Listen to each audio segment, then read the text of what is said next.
하나님 말씀은 신약성경 요한복음 12장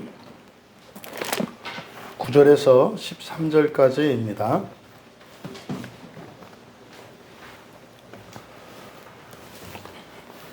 찾으신 분들은 한 목소리로 함께 읽겠습니다.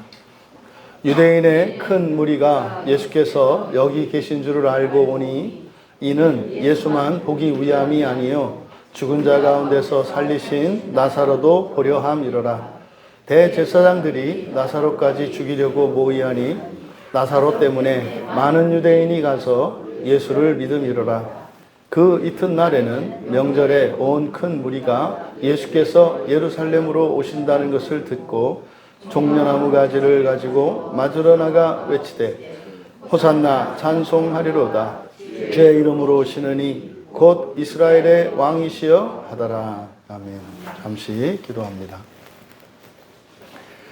진리의 영이신 성령님, 이 시간 이곳 가운데 나뉘어지는 이 설교를 통하여서 오직 성령의 말씀이 선포되어지고 들려지며 깨달아지게 하여 주셔서 전하는 자나 듣는 이나 모두 성령으로 말미암은 생명의 역사, 새 창조의 역사가 일어나게 하옵소서. 감사하며 예수님의 이름으로 기도하옵나이다. 거룩한 주일로 하나님께 예배하기 위해 나온 여러분 모두를 환영하며 축복합니다. 또 가정에서 불편한 중에 예배에 참여하고 있는 모든 분들에게도 동일한 복과 은혜가 부어지는 복된 시간 되기를 바랍니다. 자주 말씀드립니다만은 예배는 우리들이 개인적으로 드리는 예배입니다만 이 예배의 효과와 이 예배의 목적은 우리 한 사람 개인이나 또는 우리 교인들에게만 있는 것이 아니라 우리를 통하여 이곳 가운데 있지 아니한 세상의 모든 사람들을 위한 것임을 기억하셔야 할 것입니다. 더 나아가 이것은 시간과 공간을 초월하여 이 하나님의 은혜는 이 시간 우리 가운데 부어질 때 그것은 공시적으로나 통시적으로나 베풀어지는 것임을 기억하시기 바랍니다. 그래서 은혜가 최소한 이 예배드리는 시간만큼은 정말 넘치도록 끊이지 않고 우리들의 마음을 통해서 온 세상으로까지 흘러갈 수 있기를 바랍니다. 그래서 예배는 우리 개인의 소망이고 위로고 복이겠습니다만 이것은 또한 시대와 나라와 민족과 온 우주의 소망이고 복이 되는 것입니다. 그래서 여러분들이 마음을 활짝 여시고 여러분의 마음 그릇을 한껏 넓혀서 하나님의 은혜를 많이 받으시고 그냥 받으시는 정도가 아니라 차고 넘쳐 흐르게 하옵소서. 그래서 우리가 드리는 이 예배를 통해서 이 예배당 밖으로까지 그 은혜가 흘러가서 아직도 흐느끼고 방황하고 고통받는 하지만 주님 앞으로 나올 수 없는 이들에게 그 은혜가 흘러가서 그들이 주께로 이끌림 받게 하여 주시고 그들의 심령 안에 성령의 역사가 나타나게 하옵소서라고 하는 믿음과 소원을 가지고 여러분들이 이 설교에 임해 주시기를 진심으로 바랍니다. 예수께 나아오는 큰 무리라는 제목으로 설교를 하고자 합니다. 본문에는 두 부류의 큰 무리가 있습니다. 9절에 유대인의 큰 무리가 있고 그리고 12절에 가시면 명절에 온 큰 무리가 있습니다. 이 두 무리는 성격을 달리합니다. 9절은 지금 우리가 요한복음 12장, 11장에서부터 보면서 우리가 중요한 사실이 있는데 우리 한글 성경에 빠져 있는 게 있다. 그게 무엇이냐면 인과관계를 나타내는 접속사 그러므로가 다 빠져 있기 때문에 앞문장과 뒷문장의 연결고리가 다 단락되어 있습니다. 그러니까 마치 살아있는 나무를 이렇게 도끼로 다 토막을 내놔서 그 나무는 나무인데 그 나무의 실체를 정확히 알 수 없는 것처럼 성경이 이렇게 부러져 있습니다. 지금 우리가 읽은 구절도 그러므로라고 하는 접속사로 시작을 합니다. 그러므로라고 했기 때문에 바로 이것은 바로 앞에 있는 내용을 염두에 두고 읽어가야 하는 겁니다. 그러니까 구절은 결과예요. 원인에 대한 결과를 나타내는 겁니다. 그래서 여기만 잘라서 볼 수가 없는 거죠. 바로 앞에 8절에 있는 내용이 무엇이었습니까? 예수님께서 그 발에 향유를 발랐던 그 여인의 행동을 중지시키고 그 남은 향유로 팔아서 가난한 사람들을 구제해야 한다고 이야기했던 가룟 유다를 자제시키시고 그녀로 하여금 예수님의 마지막을 위해서 장례를 위해서 그걸 가지고 있게 하라 하시고 그 이유를 말씀하신 거죠. 가난한 사람들은 계속 있다. 가난한 사람들은 계속 있다. 이 창조 세계에는 언제나 죄가 있다. 이 처창조 세계에는 빛도 있고 어둠도 있다.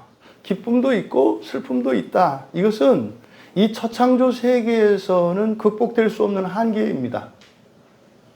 이 처창조 세계에서는 난만 있거나 밤만 있는 길이 없고요. 여러분 인생 가운데 언제나 기쁨과 행복만 있고 슬픔과 불행이 없는 건 없습니다. 너무나 자명한 이치를 사람들이 끝까지 그것을 받아들이지 않아요. 그래서 언제나 내 인생에는 아무런 어려움이나 문제, 이런 고난과 환난이 없을 수도 있지 않는가라고 하는 말도 안 되는 막연한 기대에 대한 근거 없는 확신이 있어요. 이것이 사람들의 마음을 뒤집는 가장 큰 원인 중에 하나입니다. 무슨 일이 생기면 아이고 하고 한숨을 쉽니다. 여러분들이 은혜 가운데 있고 이렇게 교양 있는 그리스도인이라면 그럴 때 여러분의 인생 가운데 어려운 일이 생기면 여러분들의 정상적인 반응은 늘 이렇게 힘들 수 있는 것이었는데 하나님께서 그동안 은혜로 이걸 덮어주신 것이었구나. 그래서 현재 당한 고난으로 인하여 낙심하거나 좌절하고 이렇게 절망 속으로 들어가는 것이 아니라 이것이 있기 이전에 함께 베푸셨던 하나님의 은혜의 손길을 기억하며 믿음으로 감사하는 거예요. 그랬을 때 현재 닥친 이런 고난의 상황과 어려움들을 하나님께서 구원하시는 일들을 경험하게 됩니다. 그러니까 지금 예수님이 앞서 말씀하신 것은 그래서 가난한 사람에게 빵을 나눠주고 병든 사람들에게 병을 고쳐주고 고통받는 사람들을 위로하여 주고 하는 일은 끝나지 않는다. 근본적인 해결책이 필요하다. 그게 누구십니까? 예수 그리스도이세요. 그러니까 여러분이 질문을 드렸지 않습니까? 당장 나가서 여러분이 이 시간에 아주 의미 있고 가치 있는 일을 하는 것과 예배를 드리는 것 어느 것이 더 가치가 있을까요? 무한하게 더 큰 가치가 예배에 있습니다. 이 얘기는 그런 이야기를 그런 거 하지 말고 예배만 드리면 된다 이 얘기가 아닌 거 아시잖아요. 그죠? 극단적으로 대비했을 때 말하는 거예요. 특별히 이 주일에 드리는 이 공예배는 그 어떤 것보다 가치 있고 우선하는 것입니다. 그거는 형식적으로 여러분들에게 그냥 책임지어지고 의무를 지어주는 그것이 아니라 실제적인 것입니다. 이것은 현재적일 뿐만 아니라 종말론적이기도 한 겁니다. 바로 이것을 예수님께서 앞에 가르쳐 주셨어요. 그러니까 이거는요, 그러니까 하나님이 놀라운 진리를 이렇게 가르쳐 주신 거거든요.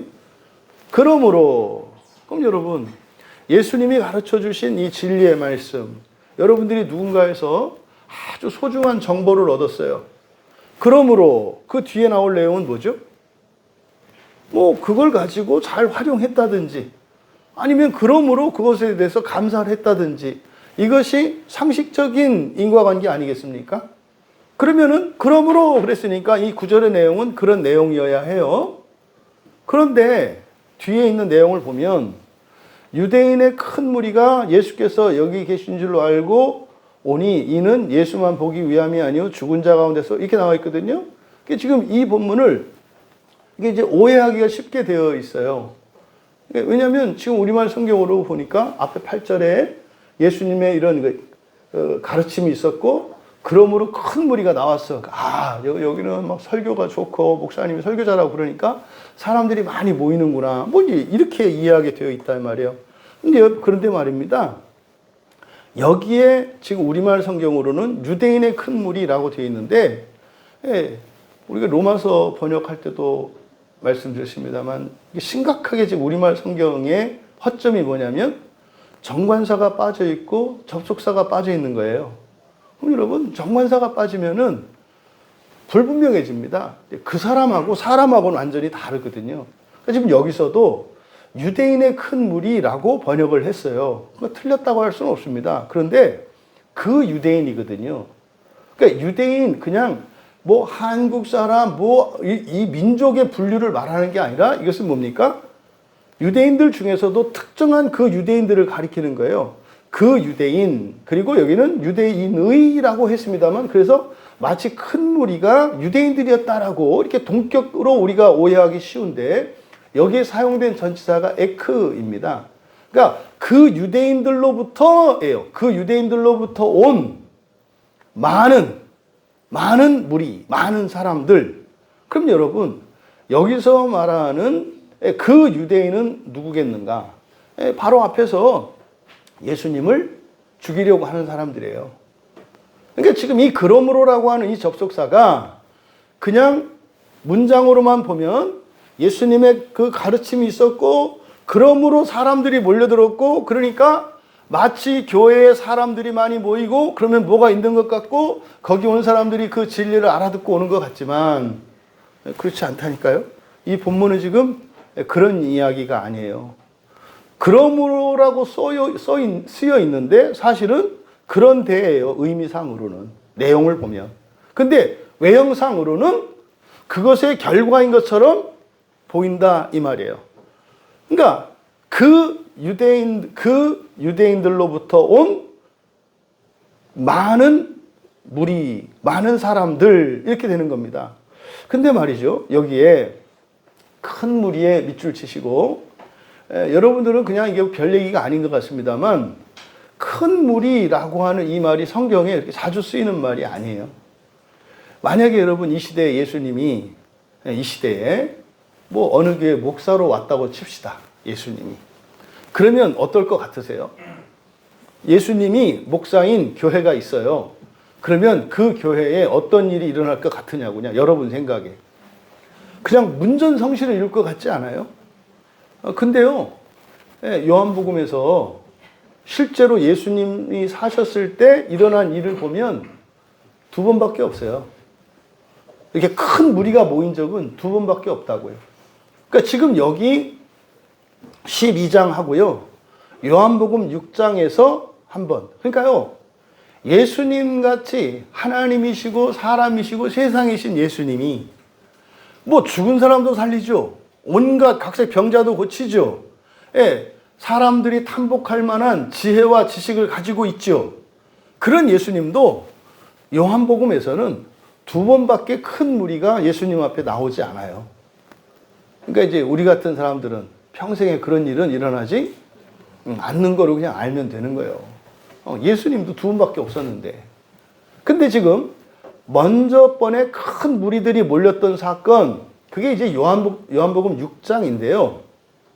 그때 이제 사도 요한은 큰 무리가 몰려왔던 그 이유가 병자들을 고치는 치유의 기적 때문이었다고 요한복음 6장 2절에서 말해요. 그런데 사실은 이 예수님이, 그러니까 사람들이 큰 무리가 몰려왔을 때 여러분이 예수님이라고 생각해 보세요. 여러분이 하늘에서 세상을 사랑하셔서 구원하기 위해서, 이 세상을 구원하기 위해서 오신 예수님이에요. 그때 큰 무리가 예수님인 여러분에게로 몰려왔어요. 그때 여러분은 어떤 생각을 하겠어요? 아직 예수님이 덜 되셔서 생각이 안 나시나? 여러분들이 이 세상을 구원하기 위해서 하늘 보좌도 버리고 오셨잖아요. 근데요, 큰 무리가 많은 사람들이 모였다니까요. 그때 여러분은 어떤 생각을 하겠냐 이 말이에요. 뭐 A형이라서 수줍어하고 말 못하고 막 이럴까요? 예? 두려웠을까요? 그냥 좋고 두렵고 이런 거 말고 세상에 오신 목적이 뭐예요? 구원하기 위해서 오신 거 아니에요? 그러니까 그때 뭐 하겠어요? 정말 중요한 진리를, 구원의 진리를 그때 말씀하시지 않겠어요? 그러니까 요한복음 6장과 요 12장이 바로 큰 무리가 모였던 두 번의 사건인데 바로 요때 예수님이 하셨던 말씀은 그러니까요. 아주 핵심적이고 중요한 구원의 계시겠죠. 그잖아요. 그래서요. 이 요한복음에 보면은 지금 여기서 예수님이 그러니까 6장에서 막 몰려들었는데 사실은 그 요한복음 6장 바로 앞에 5장에 중요한 진리가 있어요. 중요한 구원 계시가. 그게 뭐냐면 생명의 부활과 심판의 부활이라고 하는 이게 지금 아직도 이게 사람들에게는 다른 의미로 해석되어지는 아주 중요한 구절이거든요. 요한복음 5장 29절에 생명의 부활과 심판의 부활. 이건 뭡니까? 지옥의 심판을 거치는 부활과 거치지 않는 부활. 이거에 대한 얘기거든요. 그러니까 부활에 관한 구원 계시예요. 그러니까 이 부활에 관한 계시가 있었는데 그때 예수님이 병도 고치셨어요. 그래서 그때 사람들이 무지하게 막 몰려왔거든요. 그런데 그 뒤에 또 어떤 일이 있습니까? 이제 38년 된 병자를 또 고치는 일이 있어요. 그러니까 요한복음 6장에 많은 사람들이 몰려든 이 사건을 기준으로 보면 앞 뒤에 예수님의 치유의 기적이 있는데 거기에 구원에 관한 아주 특별하고 중요한 진리가 있다. 근데 요한복음 6장에서 사람들이 몰려왔을 때 거기에 들어가 있는 진리가 뭐냐면 부활에 관한 생명의 부활과 심판의 부활이라고 하는 이 가르침을 중심으로 해서 앞뒤로 이적 사건이 있고 이때 많은 사람들이 몰려왔다고 얘기를 한다 이 말이에요. 그러면 지금 여기서도 이 6장에서도 여기 12장에서도 바로 앞에 지금 이 사람들이 실제로 몰려온 이유가 뭡니까? 이 사람들이 몰려온 이유는 이제는 병을 고친 정도가 아니라 죽은 사람을 살린 사건 때문이에요. 그러니까 사람들 눈에는 뭐가 보여요? 이적이 보여요. 그러니까 이적이 보이는데 이 이적들은 사실은 예수님이 이적을 위해서 이적을 베푸는 게 아니라 바로 구원의 진리를 가르쳐주기 위한 예표로서 설명으로서 이런 이적들을 일으킨다고요. 이거 진짜야. 이거 진짜야. 그러니까 말로는 알아들을 수가 없어요. 그게 뭔지 몰라. 그래서 비유로 말씀하시고 실제로 이런 이적들을 일으키셔서 그런 구원의 진리의 예표적인 사건들을 일으키신단 말이에요. 그게 앞에서 일어난 여기 12장에서는 바로 앞에 11장에 있었던 나사로가 살아난 사건이에요.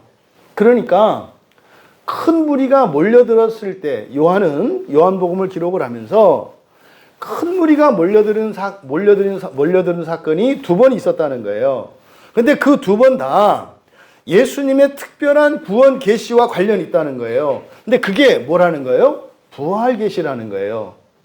요한복음 6장에서도 그때 예수님이 전하시려고 했던 그 복음의 계시는 부활의 계시였다는 거고 그때 거기서는 생명의 부활과 심판의 부활이었어요. 근데 지금 여기서는 나사로가 살아났어요. 그러니까 부활이라는 게 무엇인지 이제는 나사로 사건을 통해서 보여주신 거거든요.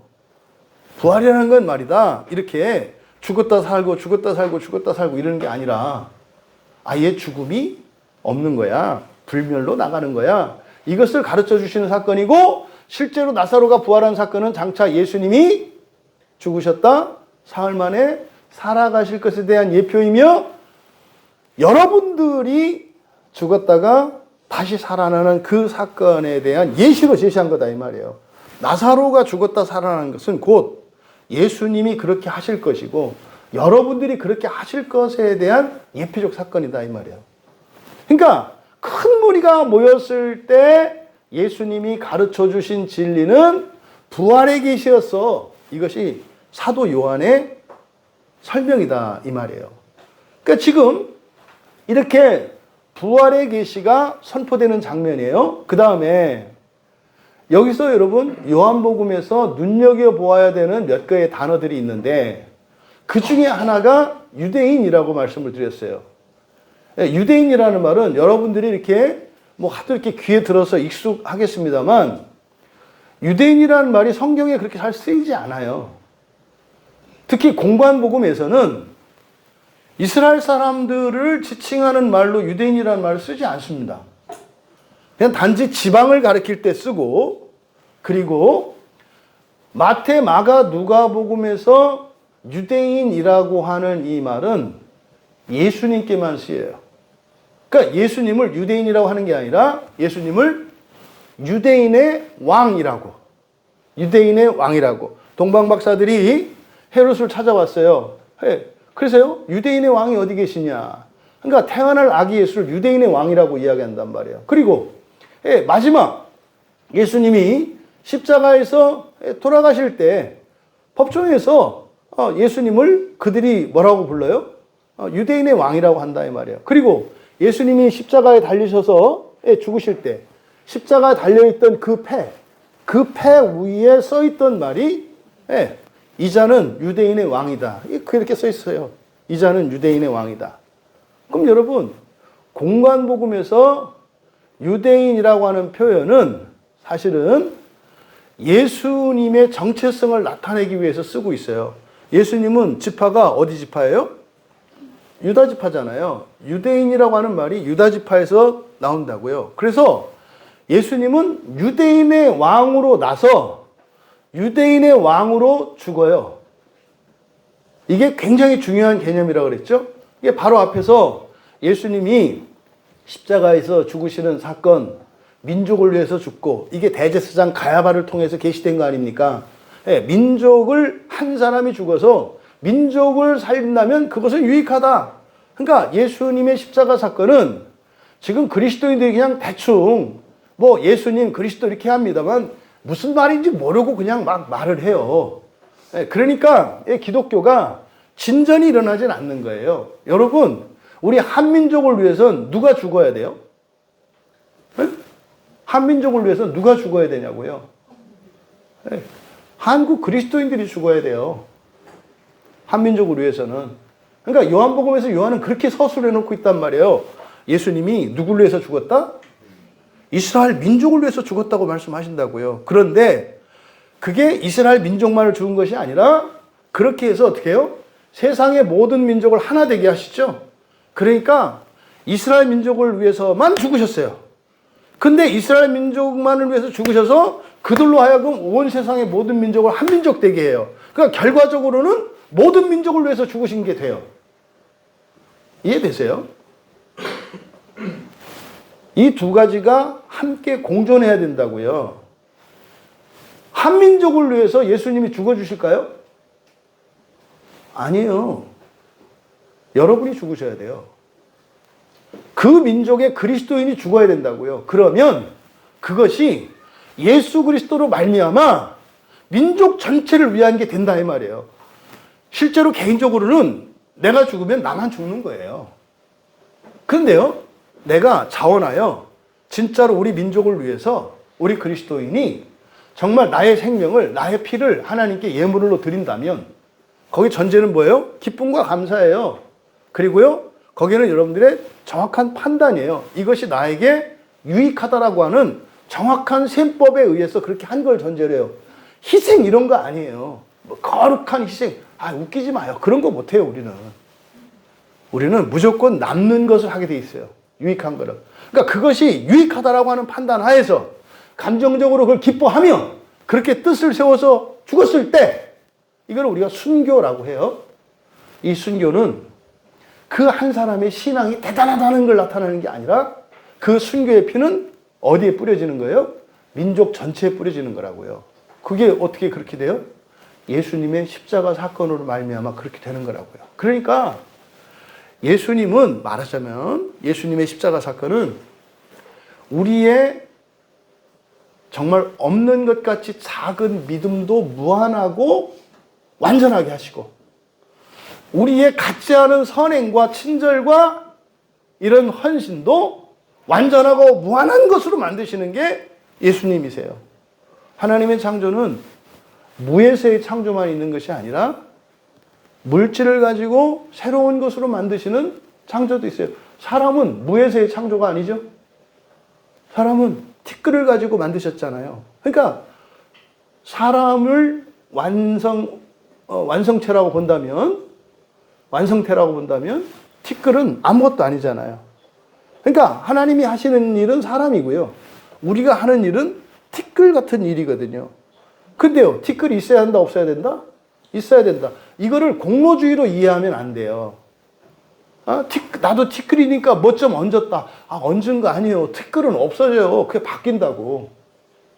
이 개념은 굉장히 중요한 개념이고, 오늘날 그리스도인들이 굉장히 오해하는 부분, 특히 요한복음 10장에서 선한 목자와 양에 대한 이 잘못된 해석 때문에 교인들이 교회를 50년 다니는데 맨날 음매하고 다니잖아요. 교회 다닌 지가 50년이고 모태신앙으로 3대째, 4대째 신앙인데 맨날 양이래. 음매. 그리고 맨날 선한 목자에 날 인도해. 아니, 어지간하면 좀 일어나서 두 발로 걸을 때 되지 않았나? 왜요? 잘못 가르쳐줘서 그래요. 성경은요, 예수께서 먼저 앞서 길을 가시고요, 모범을 보여주세요. 내가 이렇게 대단해가 아니라 뭡니까? 너희들도 나와 같이 될 거야 라고 우리에게 소망을 주시고 비전을 주신단 말이에요. 그리고 떠나가신 거거든요. 실제로 예수님의 사도들이 그렇게 됐죠. 그게 사도행전의 기록이에요. 나중에는 똑같이 그렇게 살거든요. 중간에는 이것이 절도요 강도가 되고 이게 아주 악한 사건들이 돼가지고 중간에 예수님과 백성들 사이에서 뭐 좀 권세 좀 누리려고 하는 이런 하나님의 권세, 하나님의 명예, 이거 도둑질을 하잖아요. 그러니까요, 여러분들이 현재를 살아가는 동안, 여러분 인생 가운데 목표가 뭐예요? 살아가는 동안 여러분들은 인생의 목표를 선한 목자 되는 것을 목표로 삼으셔야 돼요. 양 노릇 그만하고. 양은 양으로 사세요. 괜찮아, 양은. 근데요, 목표는 뭐가 돼야 된다? 선한 목자가 돼야 된다. 그러니까 여러분, 여기 있는 우리 자녀들이 평생 이렇게 안 살아요. 얘들이 이렇게 살았다는 건 나중에 아무도 몰라요. 그냥 흠이 없고 그냥 어렸을 때부터 완벽했던 사람들로 기억할 거거든요. 왜? 이러면 잘 될 거니까.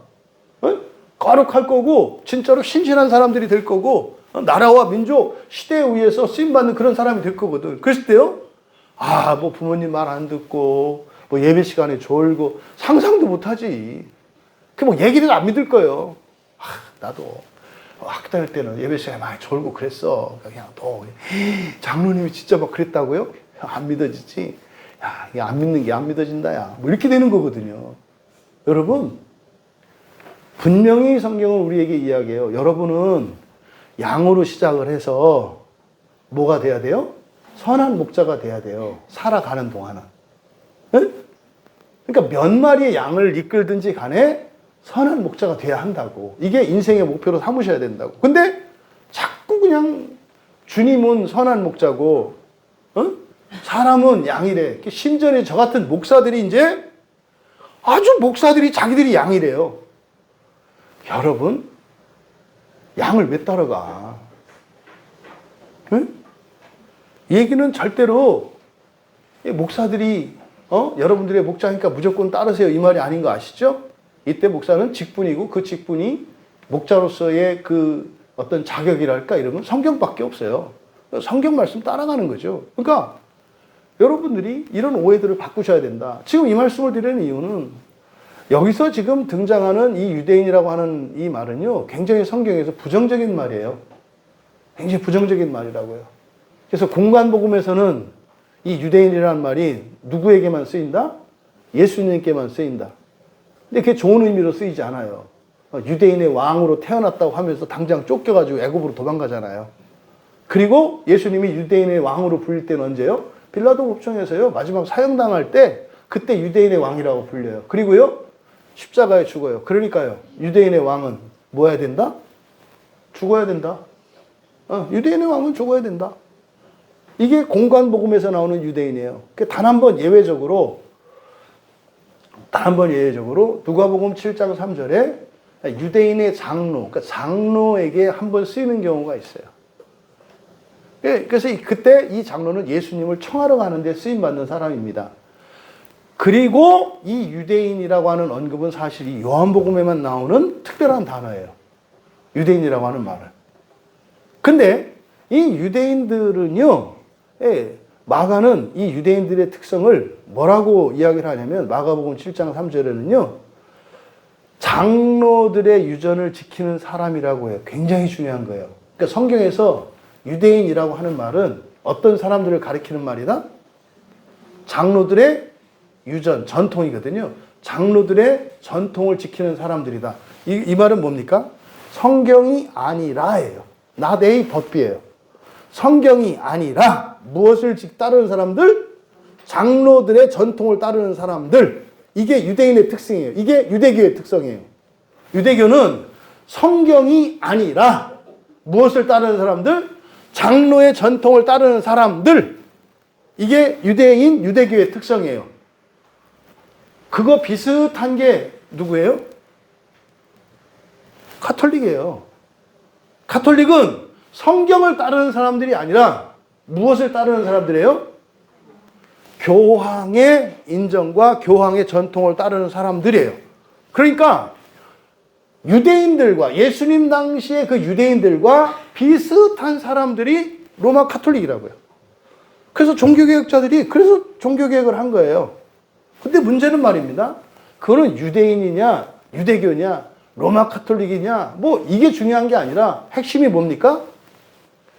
성경을 다른 것으로 대체하는 것을 유대인이라고 말한다 이 말이에요. 우리들도 성경이 아닌 다른 것을 따르면 뭐가 되는 거예요? 유대인이 되는 거예요. 유대인은 우리가 바라보아야 할 로망의 대상이 아니라 사실은 뭐예요? 극복해야 되는 한계예요. 이 유대인이라고 하는 게. 그래서 예수님이 유대인의 왕으로 죽었어. 그러니까 더 이상 우리는 유대인일 필요가 없어. 그리고 유대인이면 안 돼. 근데요, 여러분들 보세요. 여러분들이 성경 말씀을 의지하는지, 여러분 생각을 의지하는지, 여러분 판단을 의지하는지, 성경의 가르침을 의지하는지. 그러니까 유대인 되는 일이 없기를 바랍니다. 그러니까 굉장히 중요한 단어예요.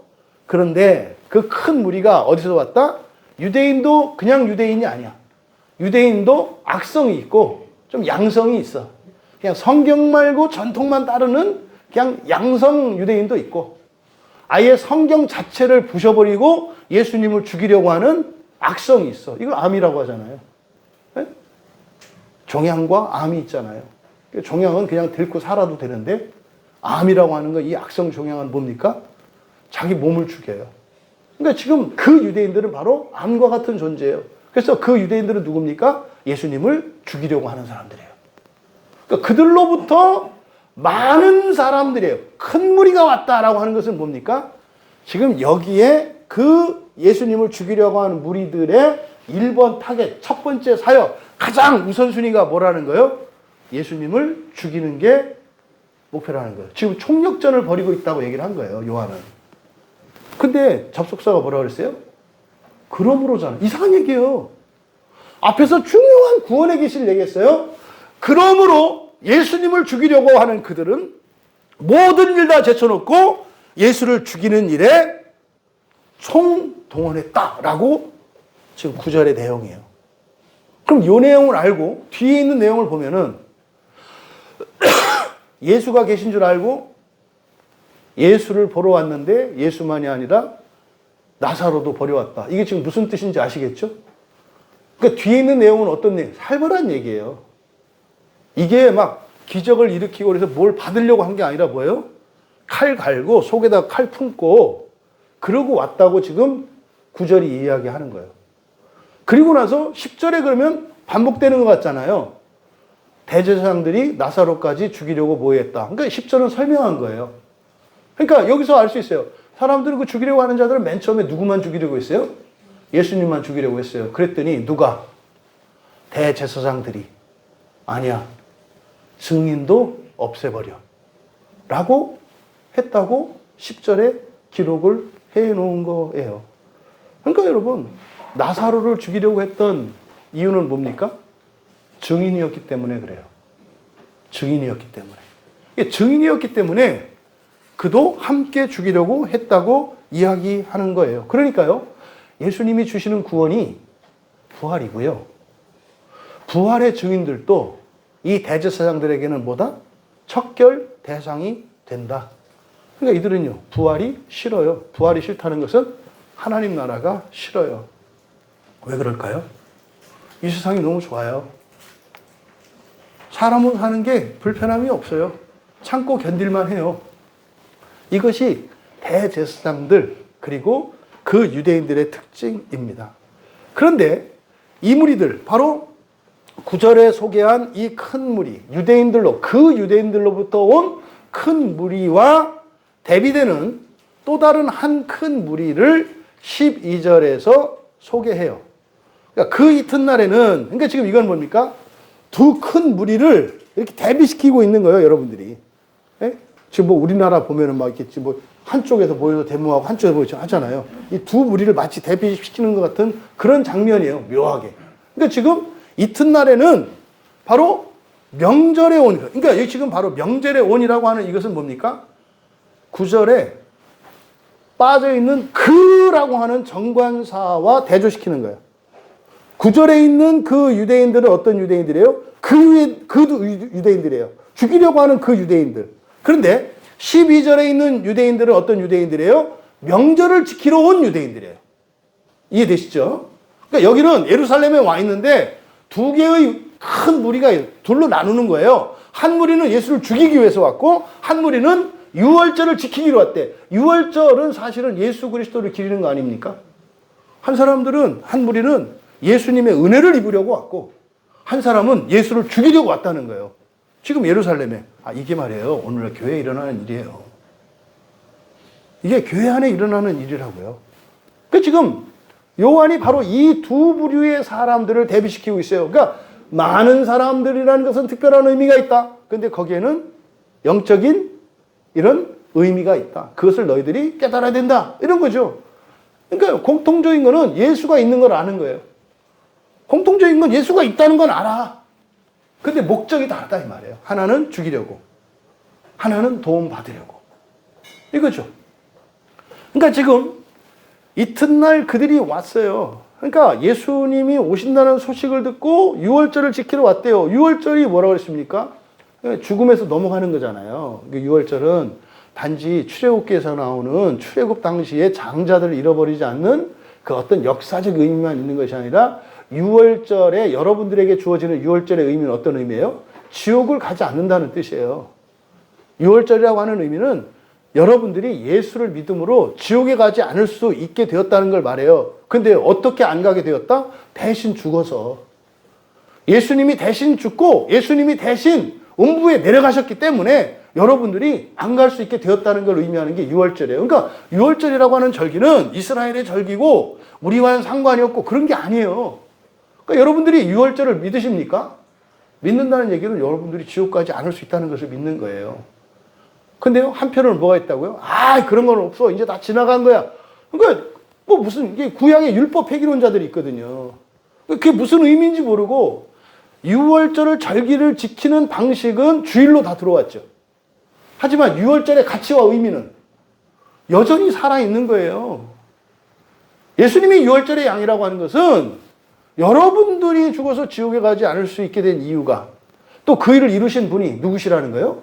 예수님이시라는 걸 말하는 거예요. 그러면 여기에 유월절을 지키기 위해서 온 사람들, 이 사람들은 뭡니까? 예수 믿고 지옥 가지 않기 원하는 사람들이에요.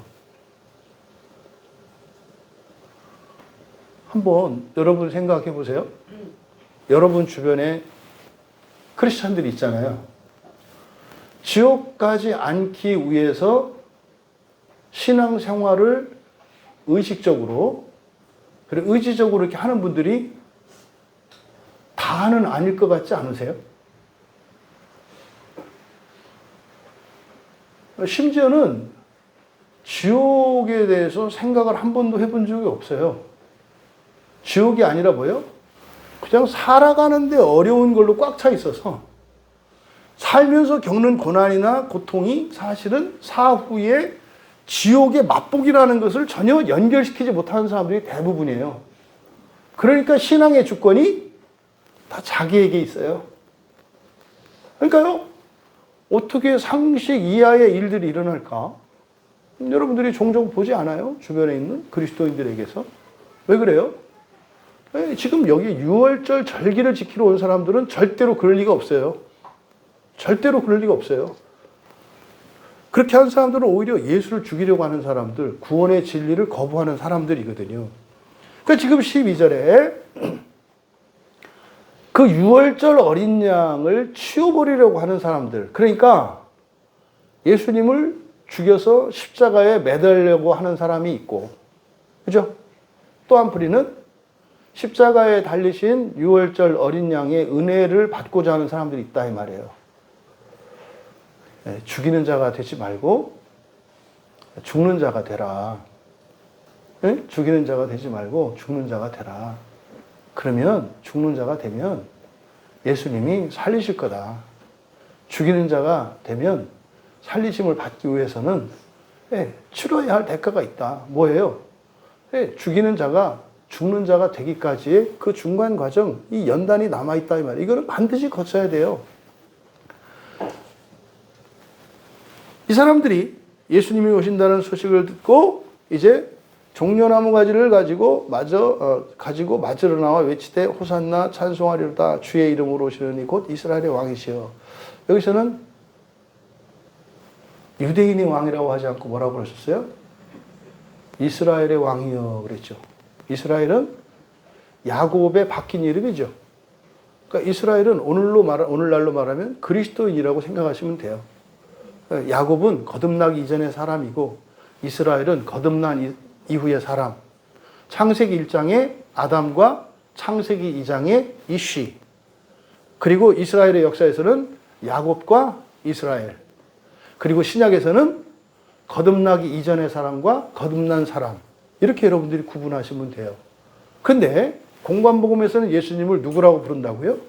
유대인의 왕이라고 부른다고요. 근데 이 사람들은 예수님을 누구의 왕이라고 불러요? 이스라엘이에요, 이스라엘. 이 이스라엘은 하늘에서 내려올 하나님 나라의 장차 새 예루살렘 성의 예표입니다. 이스라엘은 이스라엘 민족을 가리키는 말이 아니에요. 또 오늘날로 말하면 그리스도인들이 되는 거거든요. 그러니까 이스라엘의 왕이시여. 여러분, 여기서 지금 이 얘기는 바로 앞에 향유 사건의 의미가 뭐라 그랬죠? 마리아가 옥합의 향유를 깨서 부은 것도 아니고 바른 거다. 성경에 향유 사건은 2번 나온다. 그렇죠? 유월절 6일 전에 하고 이틀 전에. 유월절 6일 전에 있었던 먼저 일어났던 사건이다 이게. 근데 그거는 부은 게 아니고 바른 거였다. 바른 사건이었다. 그리고 유월절 그 향유가 남아 있었다. 근데 그 향유를 그 부은 사건이 뭘 의미한다? 부활 예배를 의미한다 그랬어요. 부활 예배. 예배를 드리는데 부활을 위해서 드리는 부활의 주님께 드리는 예배를 상징하는 것이 향유 사건이라고 그랬어요. 그런데 말입니다. 지금 여기서 예수님이 오신다는 소식을 듣고 종려나무 가지를 들고 나가서 예수님을 막 환영하는 이 무리. 이것도 또 한편의 부활 예배예요. 부활 예배의 조건이 뭐였습니까?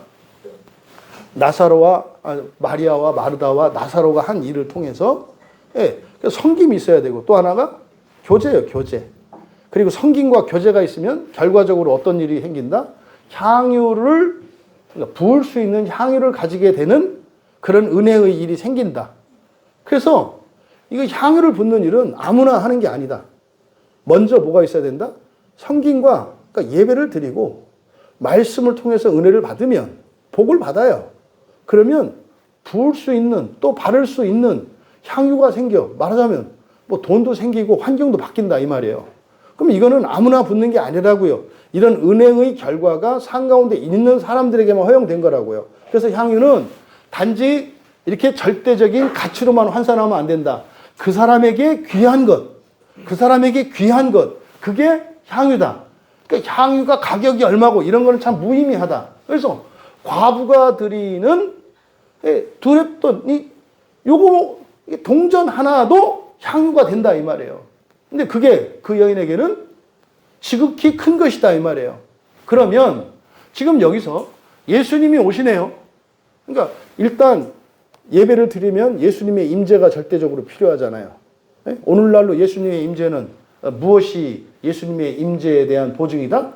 성경이에요. 성경이 선포되지 않는 곳에서는 여러분이 예수님 있다고 생각하시면 안 돼요.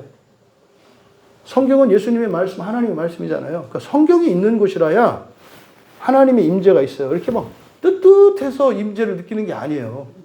들어갔다 막 때리고, 막 때려가지고 들뜨게해서 막 옷이 없어서 막 들뜨 혈압이 올라가니까 온 줄 알아. 그게 아니라 예수님의 임재는 말씀의 선포예요. 바른 말씀이 선포되는 것이 예수님의 임재예요. 그러니까 일단 바른 말씀이 선포돼야 부활 예배를 드릴 수가 있다고요. 그럼 거기에 첫 번째 섬김이 뭐예요? 나오시는 거예요, 이렇게. 이게 가장 큰 섬김이에요. 여러분들이 아침에 집에서 준비하고 나오셨잖아. 이게 또 섬김이라니까요. 교회에서 뭐 식사 봉사를 한다든지 모든 섬김, 이게 똑같은 섬김이에요. 그때 또 집에서 또 예배 드리는 분들은 그럼 우리 교회 안 갔으니까 섬기는 거 아니란 말입니까? 아니, 정리하고 지금 앉아서 예배 드리고 있잖아. 그게 섬김이라고. 그 자리가 예배당이잖아요, 지금. 섬김이 있어야 돼요. 그 다음에 뭐예요? 교제가 있어야 된다고. 예수님하고 함께 교제해야 된다고. 교제는 뭡니까? 나사로가 예수님과 함께 앉아서 먹었잖아요. 우린 뭘 먹어요? 말씀을 먹고 성찬을 먹잖아요. 이게 가장 기본이에요. 이거는 뭐다? 절대적인 거예요. 여러분들이 먹고 싶다고 먹고 먹기 싫다고 안 먹고 나는 오늘 입맛이 없는데요? 예배 맞지. 근데요, 부활 예배는 아니에요. 부활 예배가 아니라는 게 어떤 의미인지 아시겠죠? 지옥에서 완전히 자유롭지 않다는 뜻이에요. 저는 목사이기 때문에 저의 책임을 면하기 위해서 분명히 얘기해요. 여러분들에게 주일 예배가 절대적인 예배가 되지 않는 한 아직 여러분들은 지옥으로부터 자유롭지 못합니다. 주일 예배를 여러분들이 건드릴 수 있고 주일 예배를 여러분의 어떤 의사에 의해서 좌지우지할 수 있다는 생각을 가지고 계시다면 분명히 말해요. 여러분은 아직 지옥으로부터 완전히 자유롭지는 않아요. 설교를 듣고 성경을 읽는데 이거에 대해서도 여러분들이 절대적으로 마음을 먹고 아멘으로 받아들이지 않는다면 여러분은 지옥으로부터 자유롭지 않아요. 이 얘기는 무조건 내 말 들으라 아니에요. 아니에요.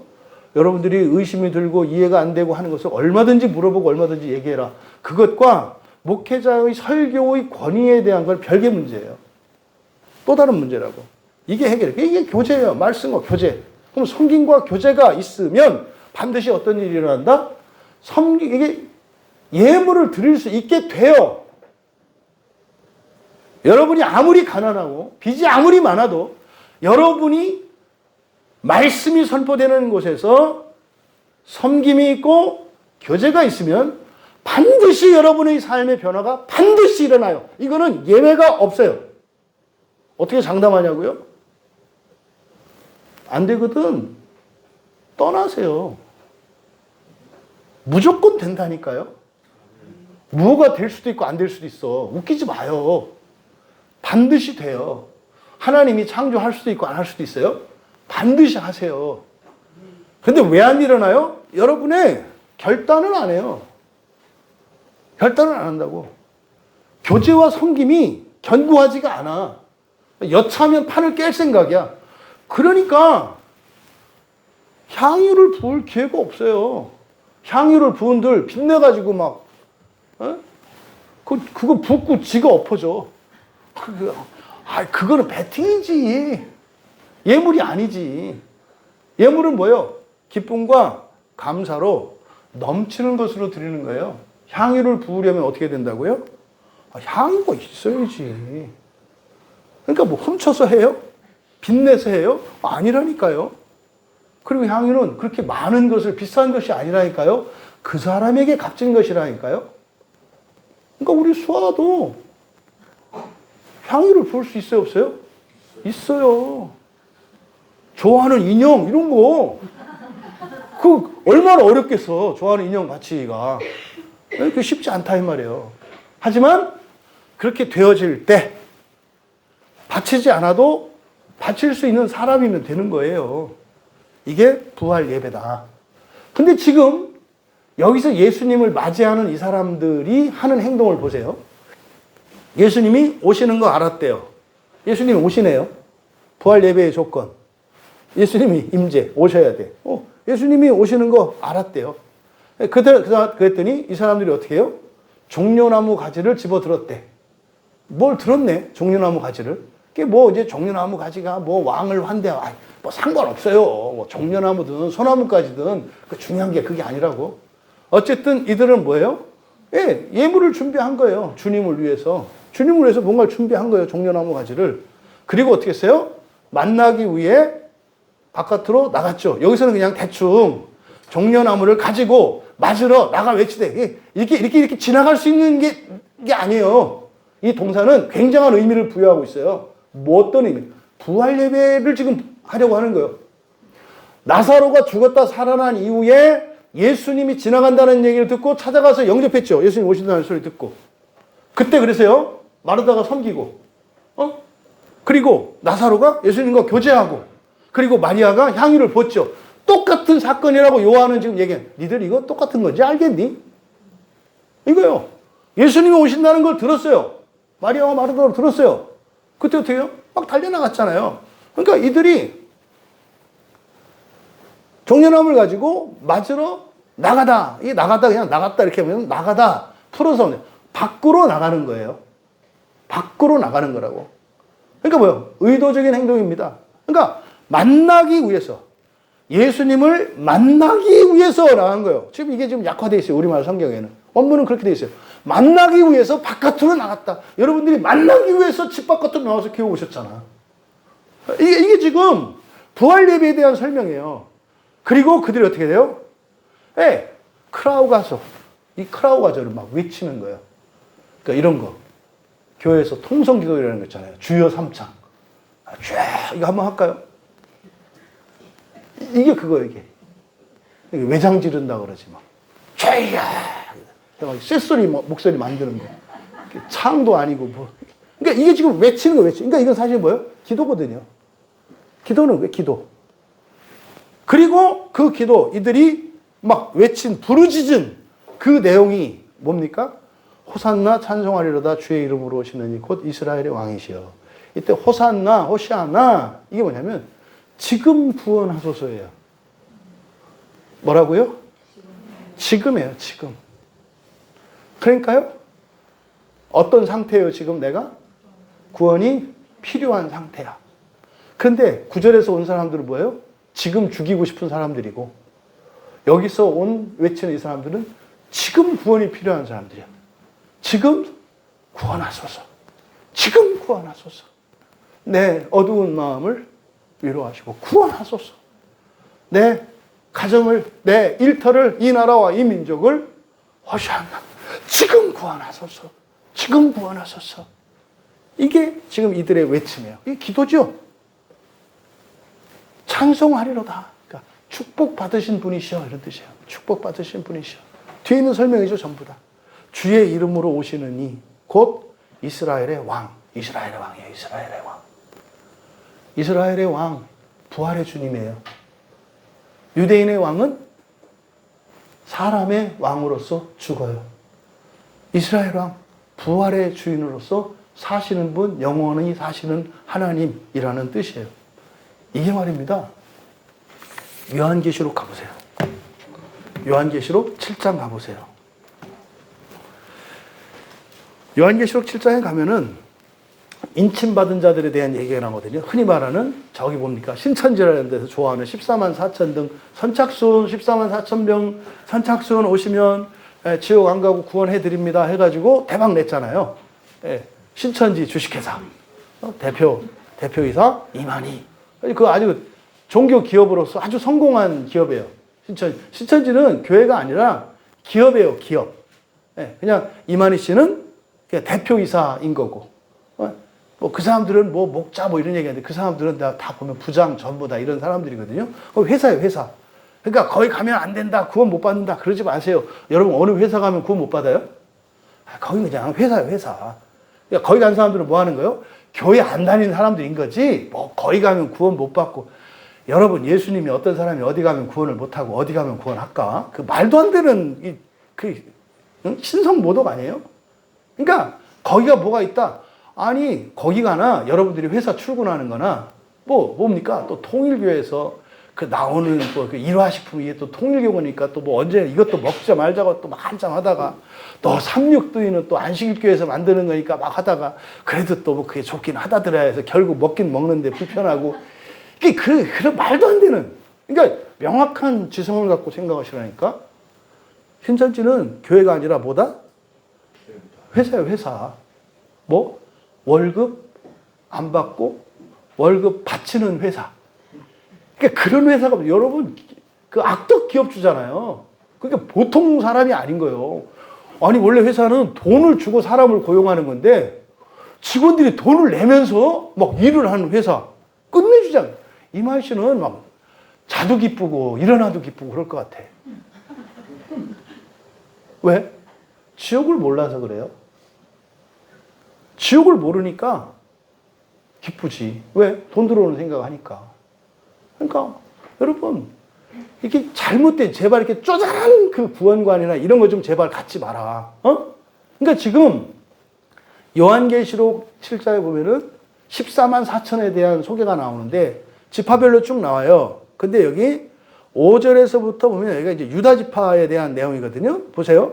5절에 유다 지파 중에서 인침을 받은 자가 1만 2천이요. 르베 쭉 나와요. 근데 유다로부터 시작을 하죠. 근데 보세요. 끝에 가면은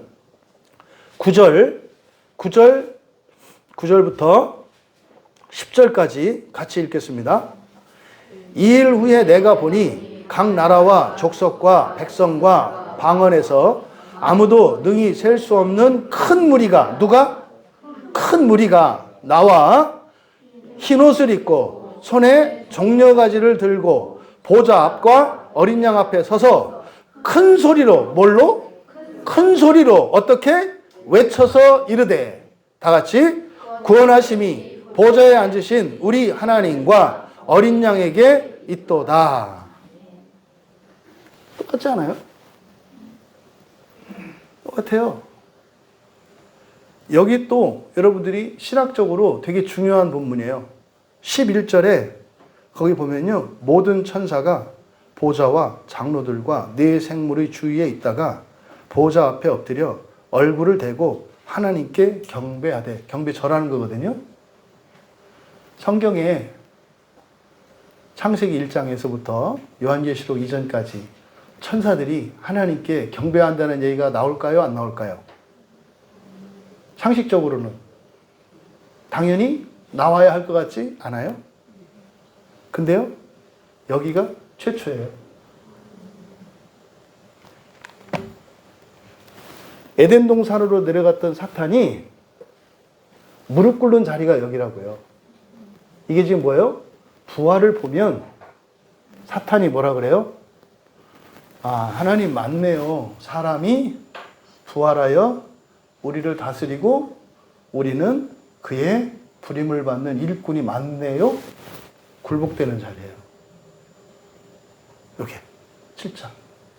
그러니까 지금 부활 사건을 얘기하는 거거든요.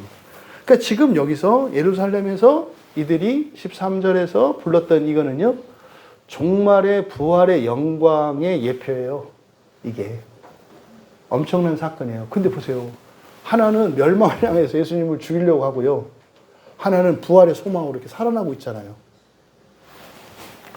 우리 안에는 두 번째 큰 무리로만 언제나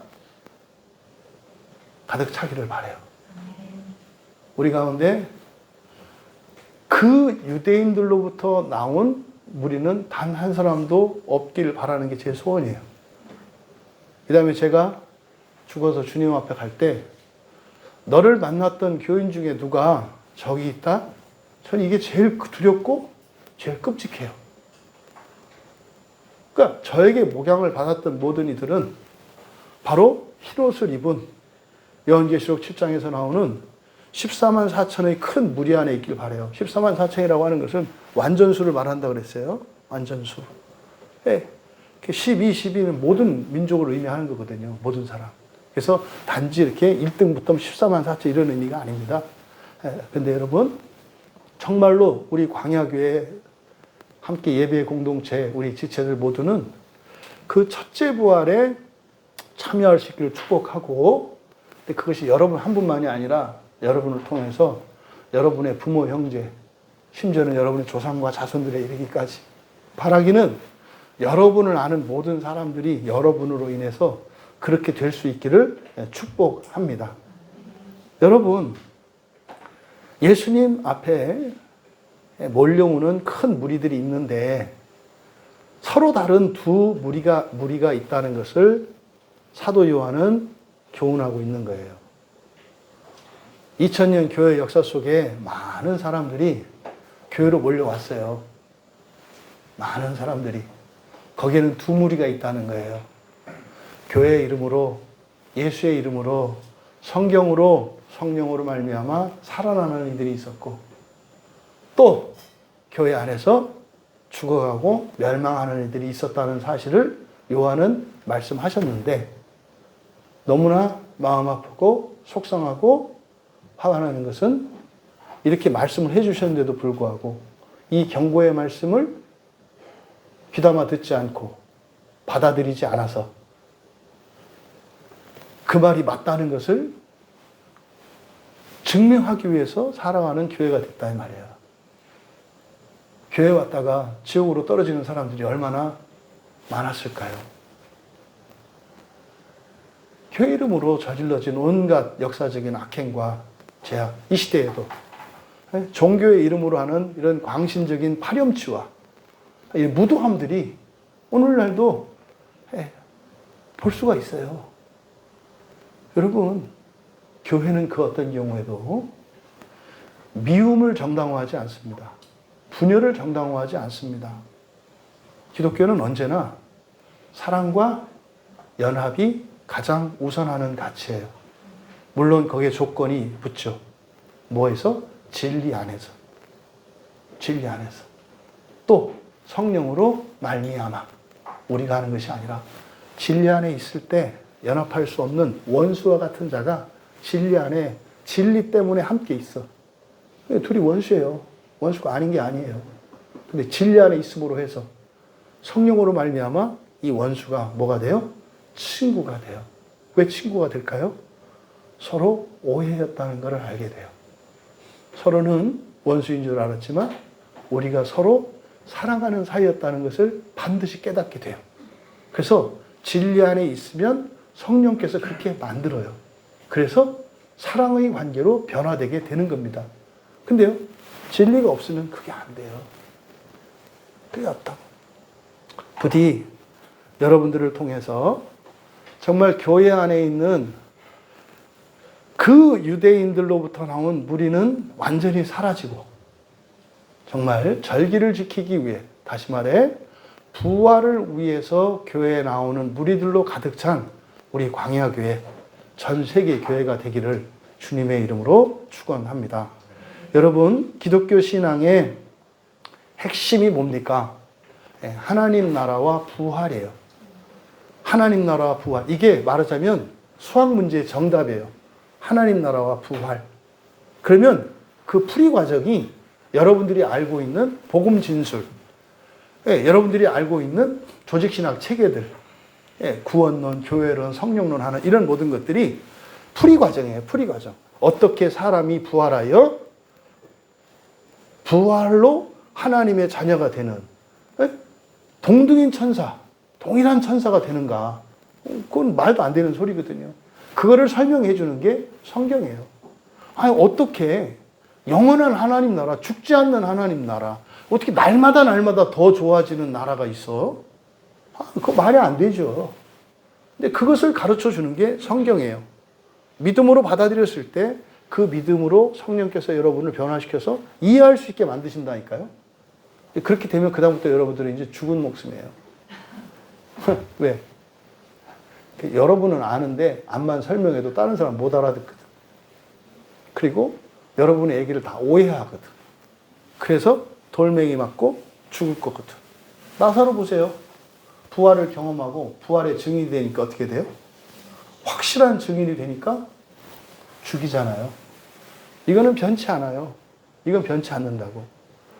여러분, 지금 예수님 앞에 나온 두 무리, 죽이려는 자들과 구원을 요청하는 자들, 그렇죠? 이건 뭡니까?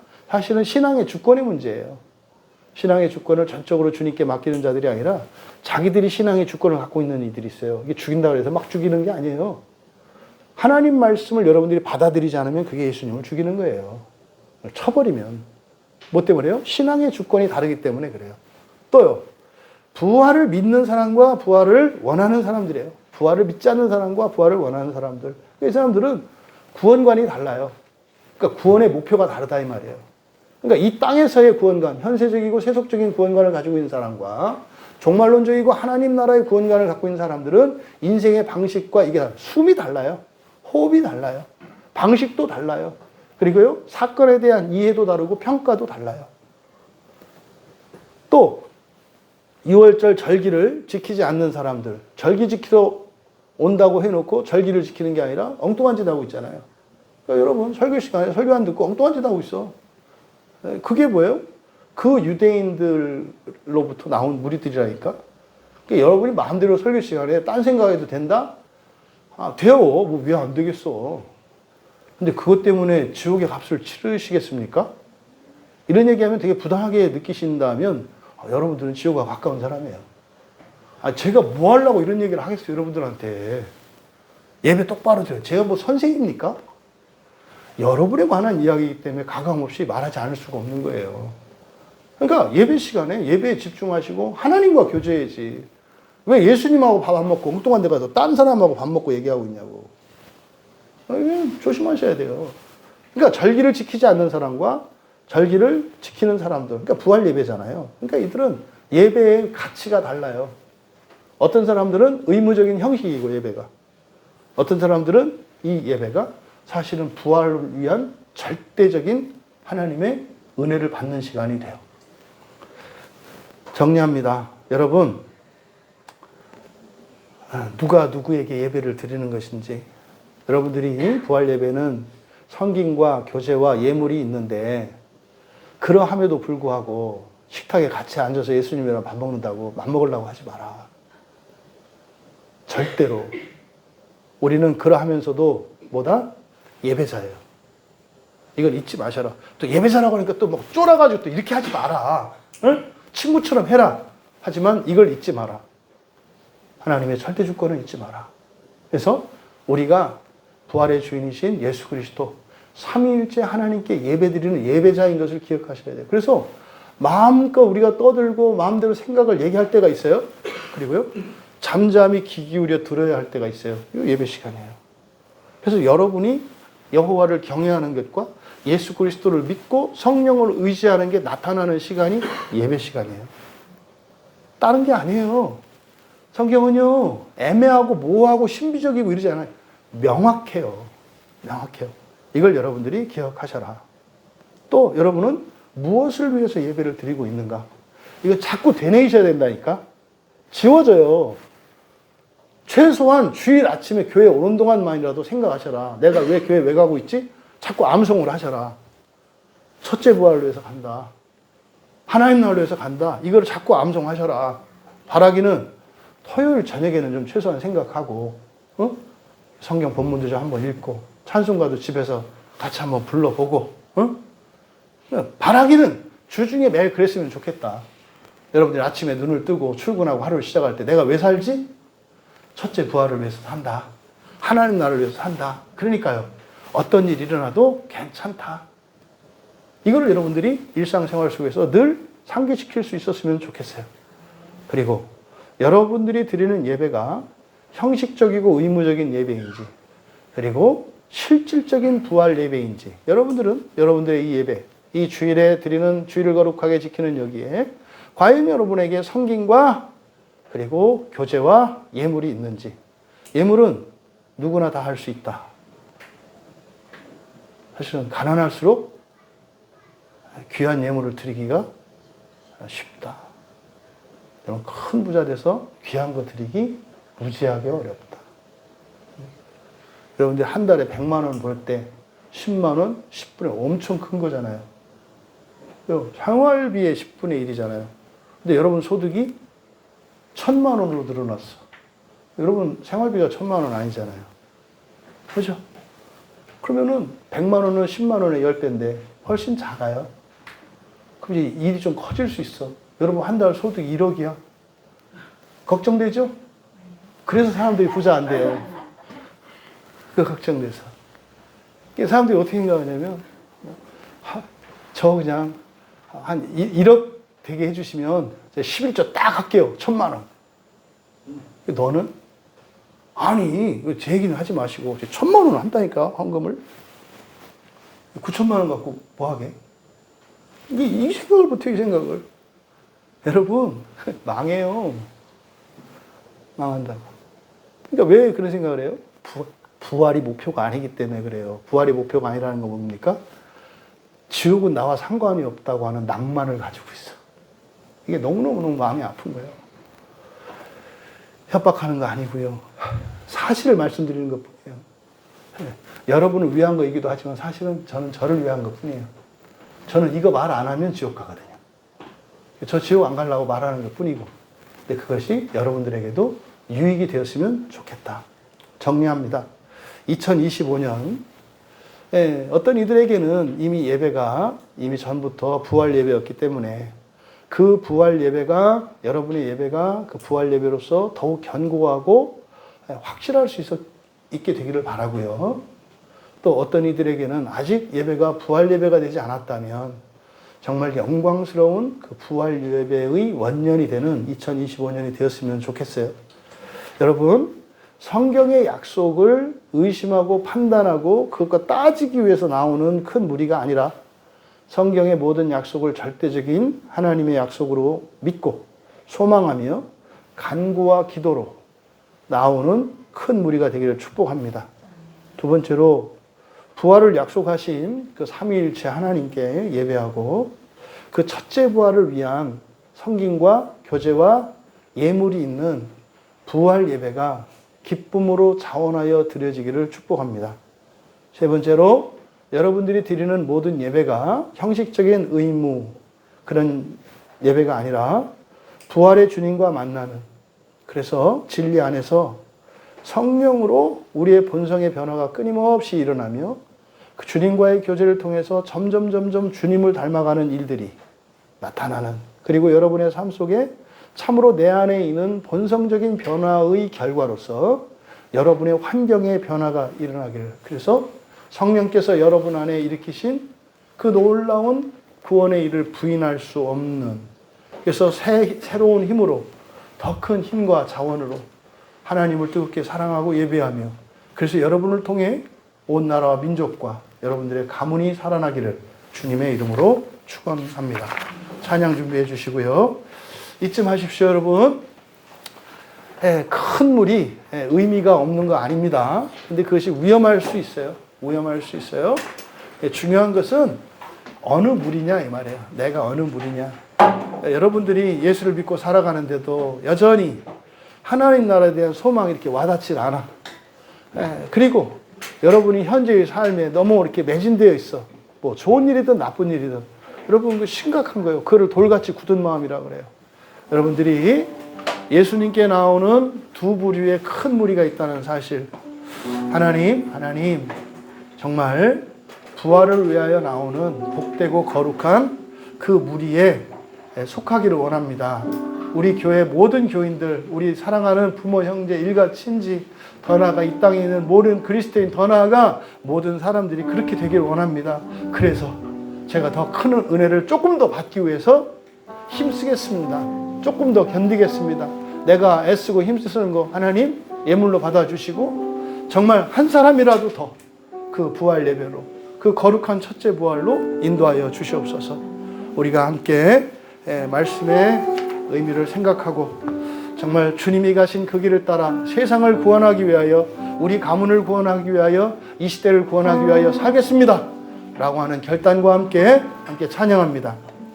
함께 모든 육체가 다 함께 보게 되는 부활의 날을 소망하며 꿈꾸며 기도합니다.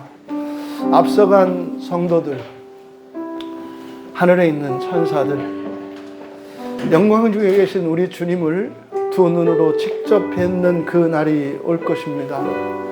주님, 그 날의 소망으로 우리의 모든 예배가 부활 예배 되게 하여 주시고 우리의 모든 삶이 그 부활 예배가 되게 하옵소서.